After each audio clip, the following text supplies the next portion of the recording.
یہ ہمیں شرم نہیں آتی نعرے لگاتے ہوئے غلامی رسول میں موت بھی قبول ہے؟ ہمیں پتا ہے کہ جان تو دینی نہیں ہے، نعرہ لگانے میں کیا جاتا ہے؟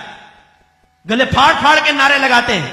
یہ نعرہ کیوں نہیں لگاتے غلامی رسول میں داڑھی بھی قبول ہے، غلامی رسول میں 5 وقت نماز باجماعت پڑھنا بھی قبول ہے، غلامی رسول میں لڑکیوں سے دوستی چھوڑ دینا بھی قبول ہے، غلامی رسول میں گناہ چھوڑ دینا بھی قبول ہے، غلامی رسول میں باعمل مسلمان بن جانا بھی قبول ہے، غلامی رسول میں علم دین سیکھنا بھی قبول ہے.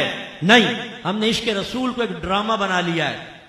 معذرت کے ساتھ میں لفظ کہہ رہا ہوں، لیکن میں آپ کو سمجھاتا ہوں کہ میں کیا کہنا چاہتا ہوں.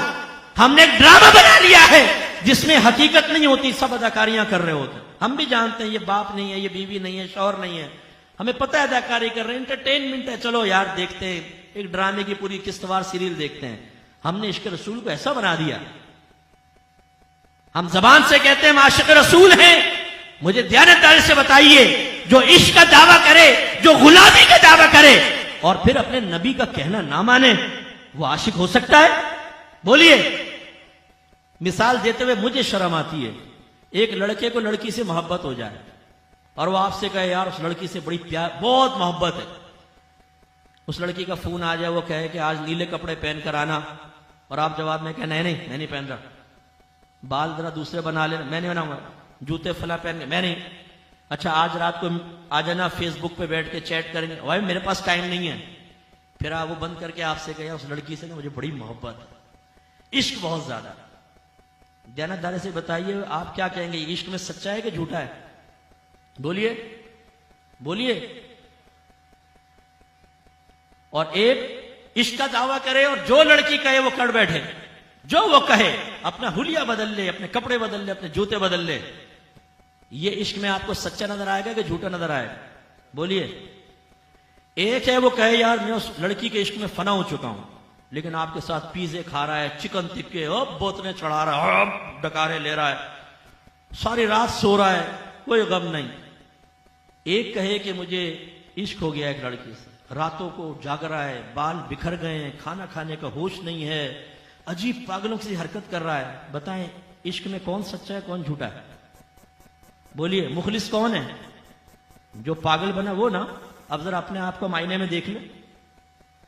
نبی سے عشق کا دعویٰ اور جب نبی کا حکم متوجہ ہو، سرکار کی غلامی کا دعویٰ اور سرکار ہمیں حکم بیان فرمائے تو ہم اپنی زبان سے نہیں اپنے عمل سے کہیں.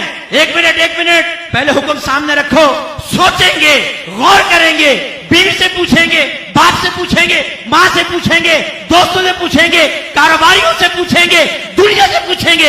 اجازت ملے گی تو نبی کا کہنا مانیں گے، ورنہ نبی کا حکم نبی کے حوالے کر دیں گے. یہ عشق ہے، یہ غلامی ہے.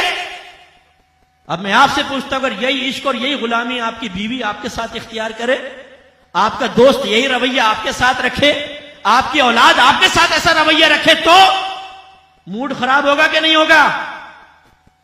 بیوی کو ساری نعمتیں دیں اور پھر آپ سنیں وہ کسی سے فون پر آپ کے دشمن سے بات کرتے ہوئے کہہ رہی ہو کمبخت مرتا بھی نہیں ہے، میں تو بیزار آ گئی ہوں.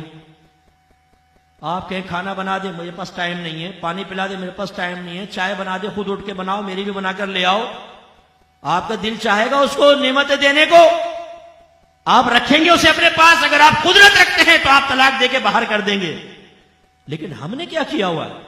نبی سے محبت کا دعویٰ، عشق کا دعویٰ، غلامی کا دعویٰ، اور پھر اللہ کے نبی کچھ حکم بیان فرمائے تو چہرے بگڑ جائیں، موڈ آف ہو جائے، کھائے پیے نبی کا، نعرے تو لگائیں کون کھلاتا ہے؟ ہم تو نبی کا کھا رہے ہیں. بھائی جس کا کھا رہے ہیں اس کے گن گا رہے ہیں. تو بھائی اصول تو یہ جس کا کھا رہے ہیں اس کا کہنا بھی مانا جاتا ہے. ماں باپ کا کھاتے ہیں تو اس کا کہنا مانتے ہیں، بیوی شوہر کا کھاتی ہے تو کہنا مانتی ہے، آپ اپنے افسر کا کھاتے ہیں تو افسر کا کہنا مانتے ہیں. نبی کا کھا رہے ہیں تو نبی کے احکام بوجھ کیوں محسوس ہو رہے ہیں؟ اپنے آپ سے سوال کریں، آئینے کے سامنے کھڑے ہو کر سوال کریں اور پھر ہمیں بتائیں کہ ہم یہ غلط کہہ رہے ہیں کہ ہم نے عشق رسول کو ایک ڈرامے کی طرح بنا لیا ہے کہ ظاہر کچھ ہے اور باطن کچھ ہے. میں آپ سے ایک دائرہ ادب میں رہ کے کوشچن کرتا ہوں، مجھے کوئی ایک جواب دے دے. جیسا عشق ہمارا ہے آج کے دور میں، یہ کہنا بالکل نہ مانو، خالی نعرے لگاؤ. صحابہ کرام میں سے ایک مثال مجھے ایسی پیش کر کے بتا دیں، ایک مثال مجھے جواب دیں. صحابہ کرام سے بڑھ کر کوئی عاشق رسول ہو سکتا ہے؟